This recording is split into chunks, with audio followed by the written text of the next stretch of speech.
All right. And so just a little bit of a background of, I'm working on the 5th observatory at the moment. So that's the latest edition, and then a bit of a cover the facilities and toys as kit, as we call it in the UK. But I don't want to dwell on it for too long here on the history part, but I built the first observatory this summer in 1981 when I was in high school, and it was put up on the farm where I grew up. And my father was quite willing to let me put it up in the corner of the cow pasture. So there was no shortage of nights in the dark. I'd have a snotty cow nose reach over the wall and try to greet me. So we eventually fenced it off, so we kept them a little bit further away, and I didn't have to walk through cow, you know what, to and from the observatory. But it's operated on 2 sites and gone through 5 structures. So at the farm, and then after we moved where we are now, it's evolved again. And so a bit of background as to where the Maple Ridge name came from. And when I was a kid, I started all this when I was still in public school. And so to fund the hobby, I was making and selling maple syrup. So I still make syrup to this day. And so the maple part figured in, and then the farm was on just over the ridge of a moraine, and there's a line of maple trees along the west side of it. And so that contributed, the ridge, maple trees on the ridge contributed to the name. So here's my second expensive hobby, which is making syrup. That one at least has return on investment. So where we're located is, this is central Ontario. So Lake Ontario is cut off here on the bottom. Lake Simcoe's to the west of us. And I'm up here about 60 miles to the northeast of Toronto. So here's the city of Toronto, which sprawls all across now the greater Toronto area. But so up in the boonies, so to speak, and surrounded with lots of greenery and farmland that is moderately helpful for reducing seeing. And so the original observatory was an 8x8 roll-off roof, as I said, built in 1981. And I had no pictures of it. I had to go back to the solar CCD imaging book that I wrote a chapter for and snap a picture out of it with the phone this morning. But that was the original. It was just a steel clad and 8x8 shed. And the ironic part is that after my brother took the farm over, there's currently another barn sitting there. So my dad moved that to his place across the road and still uses it as a shed. So it's still in use. I don't know if the roof got screwed down tight, but still gets a bit of use. And so in 1998, we bought the property we're on now. And my first job was to get an observatory built, because it was over a 30-kilometer commute to the farm where the observatory was still functioning. And it wasn't very practical. It was also too small for the equipment that was being put in it. And I also wanted to add a warm room so I could work out there in the winter. It's not balmy, but at least it's warm enough you can work at the keyboard without gloves on. And actually, a bigger improvement is I can keep the mosquitoes out in the summertime because they'll carry you away here. And so the current location, just a bit more zoomed in here on Google Earth. The town of Lindsay, it's about 15 kilometers away. Here's the observatory. And my property here is out in the middle of farmland with the 3, as it was when this picture was taken, the 3 observatories in the backyard with the house, garage, and pool. And if people have questions, stop me. We can talk about it. So this was the first revision. So I added this observatory in 1998, and that's 10 by 15 exterior, and basically from the door back is insulated, so there's a warm room there with I can work in, and then the rest is open to the sky for and then prior to this, I received a 10-inch Newtonian and needed a home for it, so a decision was made to build a second roll-off roof, and then that's the mount that I started using most of the solar equipment on. But the roll-off roof wasn't very practical, and so I kind of got in mind to put up another observatory to put the solar equipment in, and went for a dome for it, because at night the wind tends to die down. In the daytime, the wind tends to pick up. So having shelter from the prevailing northwesterly wind would improve by observing, I thought. So that was started in the fall of 2010 and actually got finished off in the spring of 2011. So 2006 is when this raised roll-off got put in. And the reason for that is I wanted to be able to look over the roof of the big observatory. And it had a Newtonian, so the eyepiece height is fairly high off the floor. So I raised it up so that I could, get away, still have the Newtonian. If it was on the ground, I'd be looking, wouldn't be able to have a very good view of the south. And so then in the 2011 version, after the pod dome was put in, that was the facility that I worked with up until a year ago. So people ask me, 3 backyard observatories, what more could I want? And my answer is full height doors. As I took the top off of my scalp, I don't know how many times on those short doors. And by 2019, the solar equipment was getting kind of crowded in the dome. There wasn't really a good spot to set up a computer and work without being hunched over. So the raised observatory wasn't very practical for using refractors and Schmitz, because the eyepiece was almost on the floor by the time you looked halfway overhead. So it took me a couple of years to get plans in motion, but I started to tear down that raised roll off a year ago and use the same footprint to put the new one up. And since that dome was, the dome was integrated into the raised structure, I lost the one wall in it, so it wasn't really very weather tight. So I moved all the scopes out, and it was finally dismantled this summer when the rest of this got put together. So I decided on putting up a 10 by 10 foot square observatory with the ability to put the dome on top of it. So I tore down all the old structure, put up a new deck, and added full height walls. So I now can walk through the door without cleaving the top of my scalp off. And then an octagonal opening was built into the roof to build a transition to the dome. And I've got a liking for white steel siding, so that was used on a couple of the earlier versions, and it cools quick. It doesn't build up a lot of heat in the sun, so it's kind of a good option. And I'd ordered a Nextdome 2.2 meter observatory to go on it, and it was supposed to have been delivered in December of last year, and it was delayed through COVID and all the other backlogs for till March this spring. So it arrived here in the, Rainier. Your siding, does it have isolation? Insulation? Yes. No.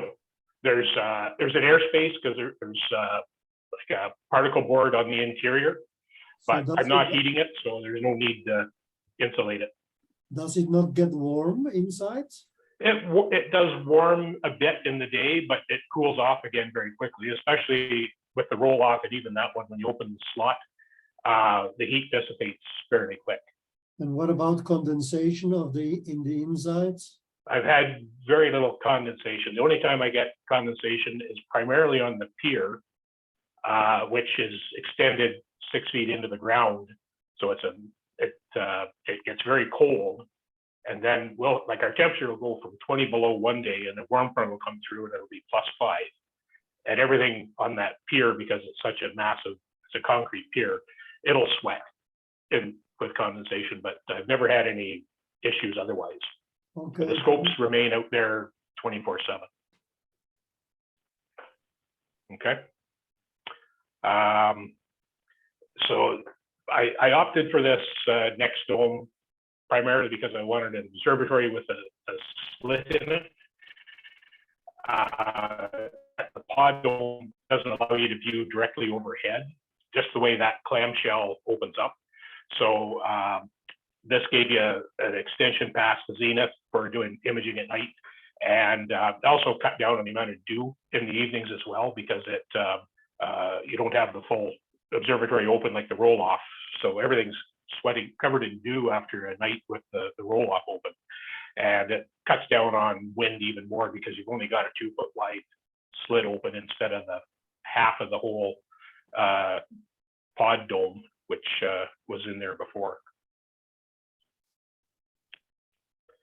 Okay, so this was the start of the teardown. So this is where the raised observatory was. And I chose to reuse the pier. So that limited my things. Andrew is the question, I think. Yeah, just a quick one. Is the reason you went with the next dome over like the Explorer dome?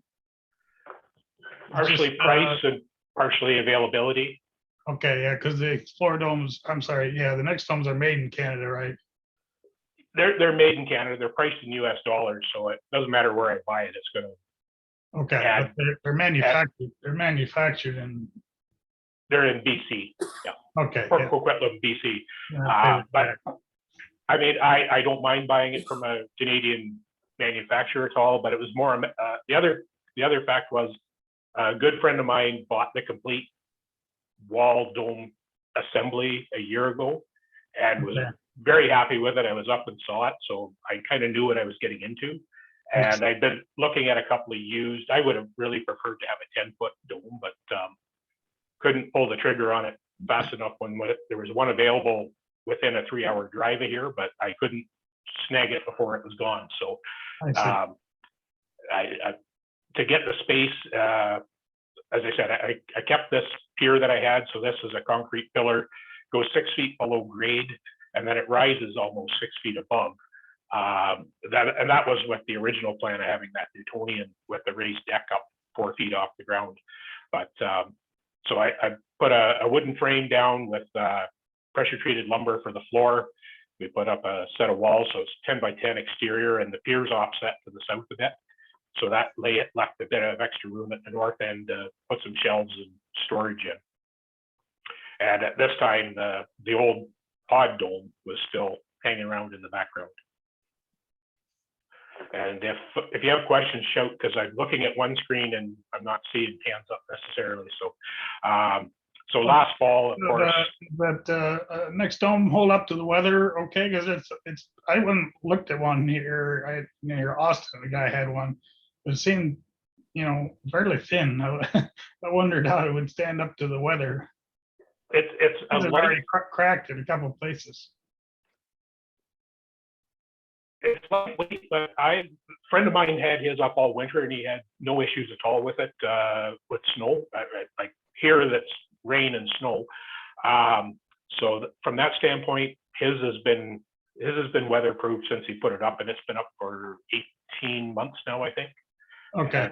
And he's right on, like he built his on a chunk of igneous rock at the shore of the lake that his house is on. Like he retired to where their cottage was and built a new house. So he's got a nice spot there, but it's right on the lake shore. It's elevated up about 15 feet off the water, but it gets full west wind blowing across there. So I don't have any overall concerns on the structure of the dome structure. So this was the octagonal ring that I built in to raise the dome up a bit and give me some room for the dome skirt. And of course, in Canada, it starts to snow. So this was in the middle of November, starting to put the steel siding on.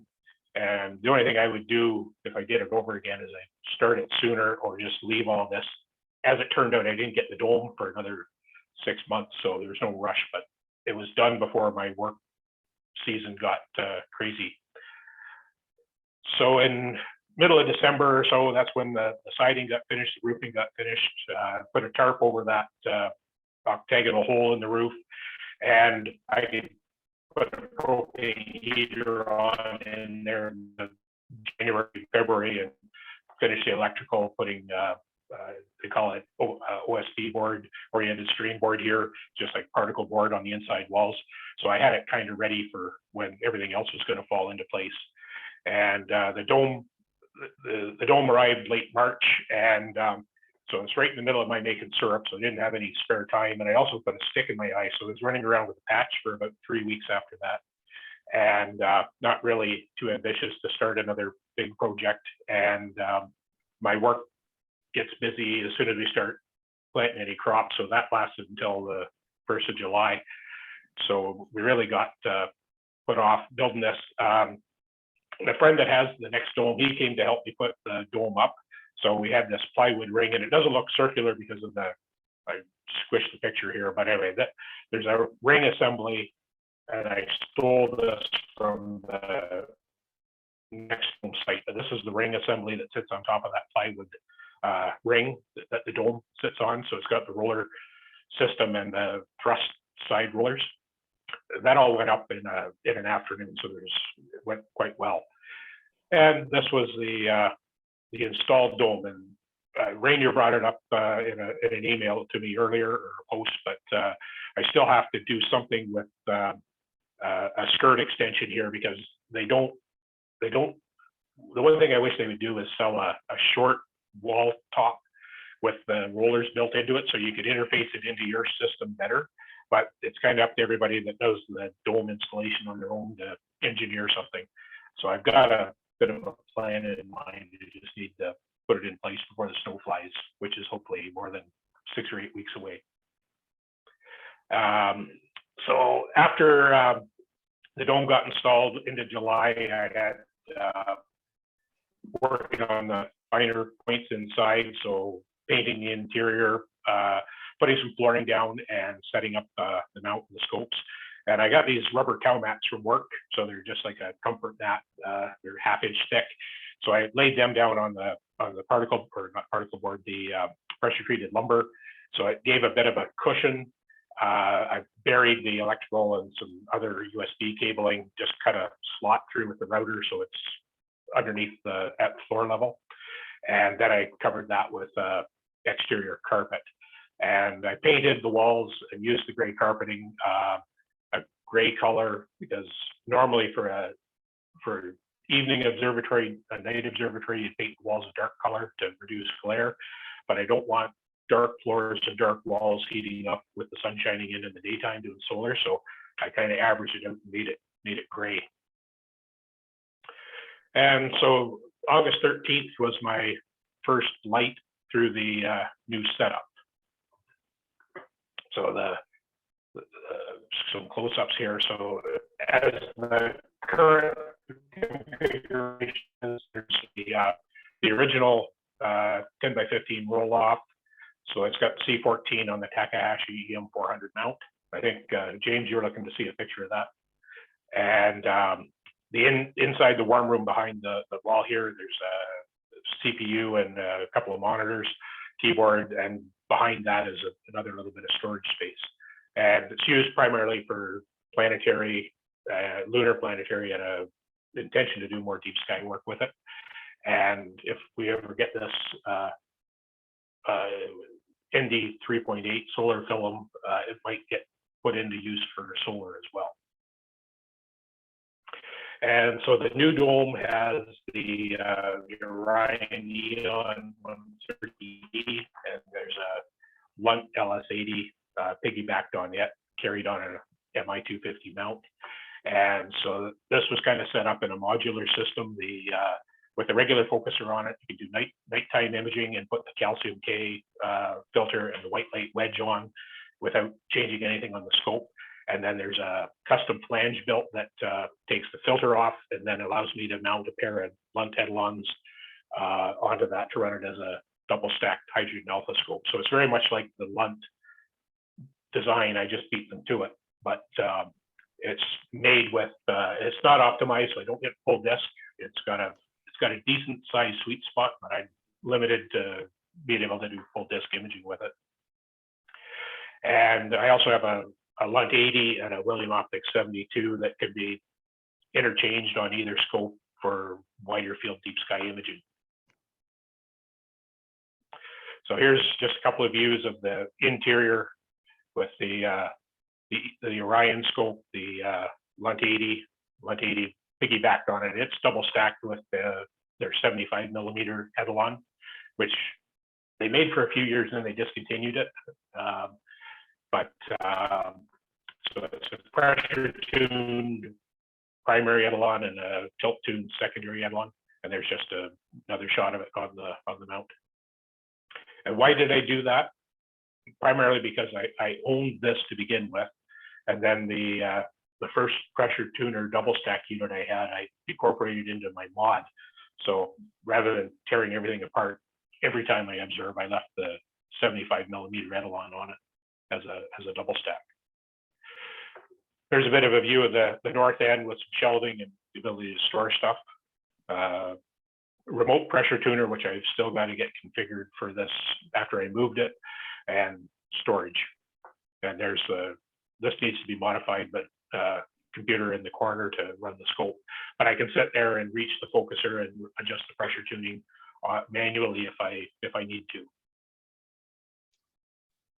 And that's the Moonlight focuser with the option of using the calcium K filter or the LUT wedge. And for imaging, there's a ASI 290 mono with a filter wheel guider and on-axis guider. I usually use that with the DSLR, and you can put one of the ZWO cameras on the back to auto guide. And at the heart of the baby, I've posted this picture before, but this is my homebrew double stack Etalon system. So this is the exploded version of it, but this is the flange that goes on to in place of the Moonlight focuser. And it's not in the picture. It has a 35 nanometer, or no, sorry, 12 nanometer astronomic hydrogen alpha filter as a pre-filter mounted in it, and then an adapter flange to go from the Moonlight to the LUT dovetail. The pair of Etalons with an adapter to fit them together, because LUT never intended for anybody to do this. And then the Moonlight focuser, and then the blocking filter, which is a B1800, and the camera with the tilt adapter. I don't need the tilt adapter for a couple of cameras. And then you various extension tubes or Barlows as required. So after you put it all together, that's basically what hangs off the back of the scope. It has a full aperture Daystar ERF on the front. And the reason for that astronomic pre-filter in there is it's to cut out the infrared. So if I want to visually look through it, I'm not frying my good eyeball. And so the remaining work, I still have to install the dome rotation motors. I've got a major networking issue to get solved, because I want to be able to, primary thing would be just to upload the images from the observatory to the house where I'm sitting now to process them. But I would like to be able to set them up for some remote use, especially for deep sky imaging at night. I still have that snow proofing of the dome skirt. It's perfectly watertight, and currently having some major issues with this MI250 mount, so I don't know whether it'll live on or be replaced. So it's always a work in progress. And that's pretty much my overview of the history and the current setup that's out there. Brian, what's questions? Yeah, quick question, Brian. What's your seeing like there generally? Daytime, 2 and above. And it depends on the time of year. This time of year, with where the ground is, like ground cover is green, there's crops on all the fields. It'll drop below 1. I do have a SSM. It's another thing to get more readily using, but it's so variable depending on in the winter. If there's snow cover on all the fields, it's not bad. But if we get into freeze thaw, a lot of the snow melts, we're down to brown gray vegetation or black soil, which then heats just like the daytime. So that doesn't do me any favors through the winter. And my favorite is when there's snow around, or sorry, corn planted in the fields around here, because corn has a very, very high interception of sunlight. So there's no sun gets to the ground to radiate heat, and it also is a very low transpiration. So it's a very good crop to have around, but it depends on the year. Last year it was wheat, which is beautiful because it's green from the time the snow melts in the spring. But then from end of July when it's harvested, then we're down to straw stubble that doesn't do me any favors.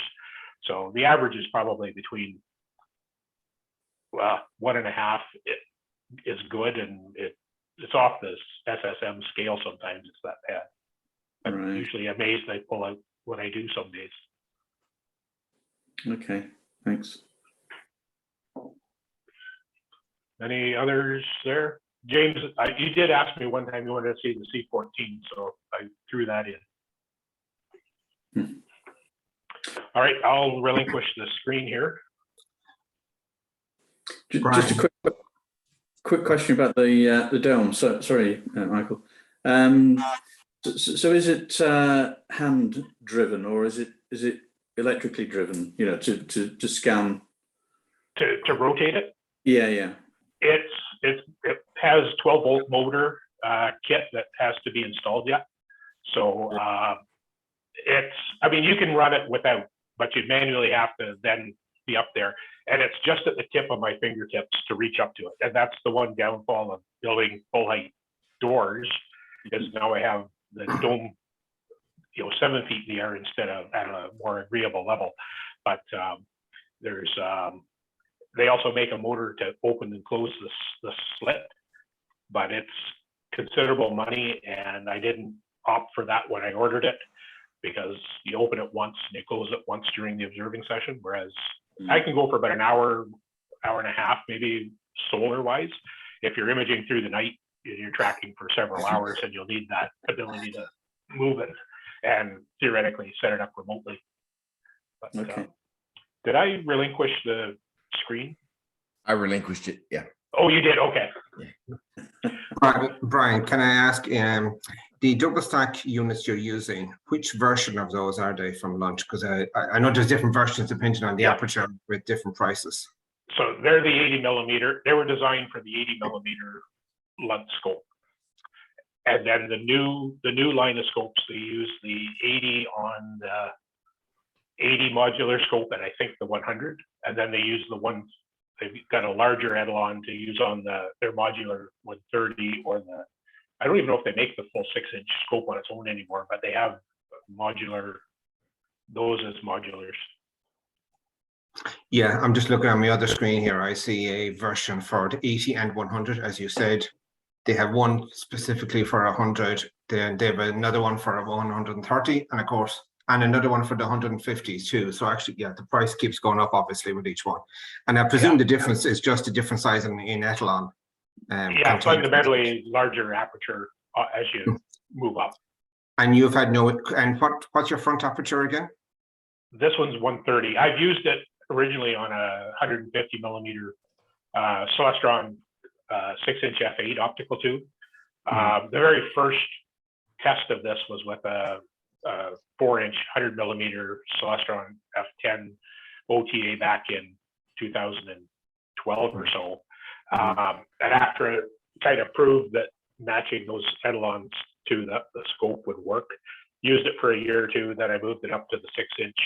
And then with the idea of consolidating the scopes down to one mount, I looked at going to 130 is not a huge reduction from the 150, but it's a full APO as opposed to a Acromat, and trading off.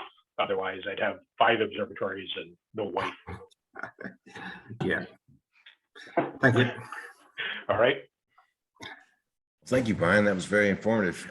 Beautiful job on the framing there for that thing too. I guess you did all that yourself.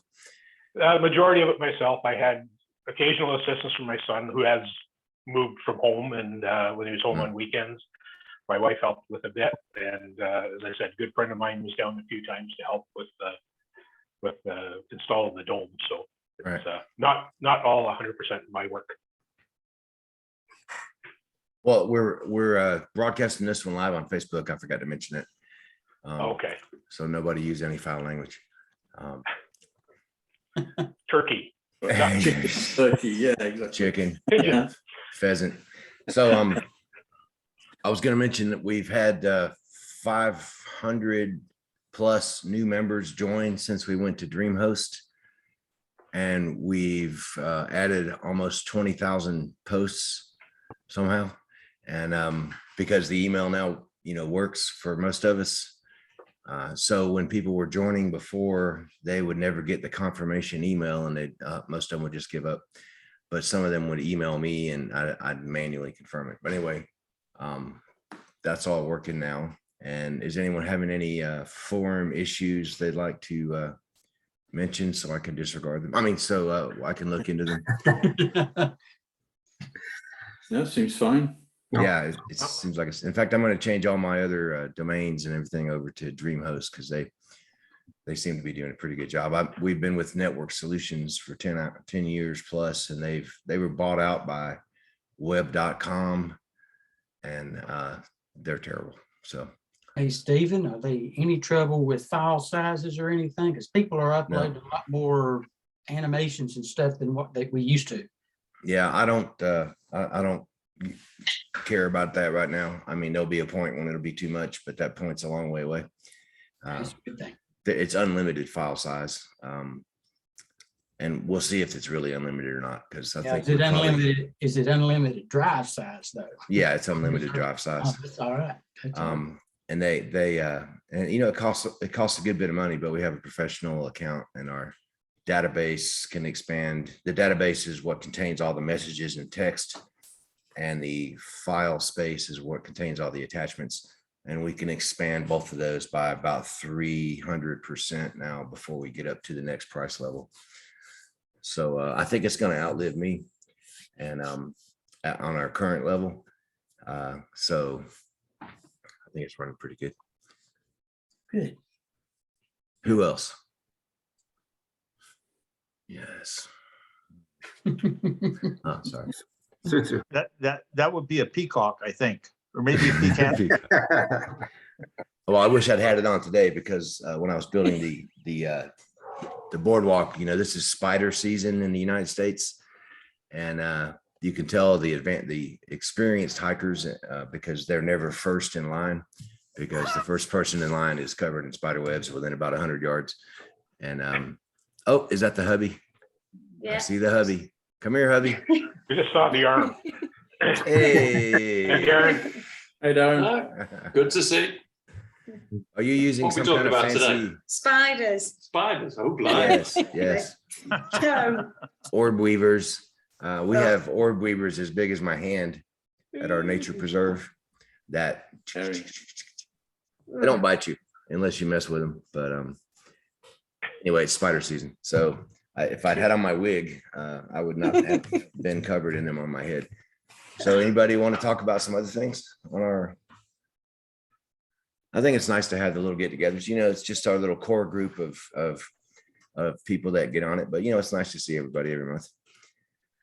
I thought the discussion on calcium K was very interesting this month. Certainly I'm quite surprised at how everybody seems to perceive the color completely differently. Yeah. I didn't realize, like usually like we think of red and green, we think everybody sees the same color, but it seems like it's not.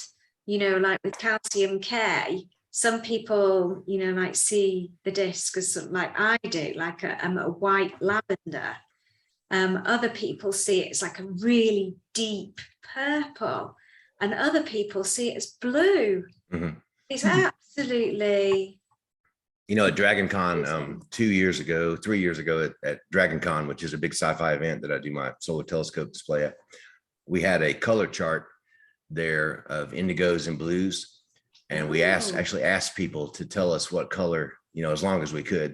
And we asked them to tell us what color they saw. And some people saw nothing.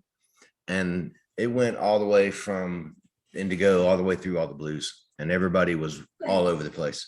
And I have some telescopes that Brian Stevens over at Lunt modified to be viewable, a little brighter than what might be considered safe. But you can clearly see it. I mean, I could clearly see it, and it did not look the same to me as it looked to them. I mean, that's a good point, because it's strange how different it looks. The red, everybody pointed at almost exactly the same red. Yeah. Yeah. Oh, that's interesting to have the color chart. We ought to, I ought to try and find the color chart and stick it up on the thing and see whether, people Yeah. identify what colors they think it is. The guy that helps me is Fascinating. the guy that helps me is his doctorate is in stellar spectroscopy, Ben Jenkins, and he had all this material available that he had done the same thing with some variable stars and trying to interpret the actual spectroscopic wavelength and converting it into a real color for people and comparing that to what people saw, you know, and it was all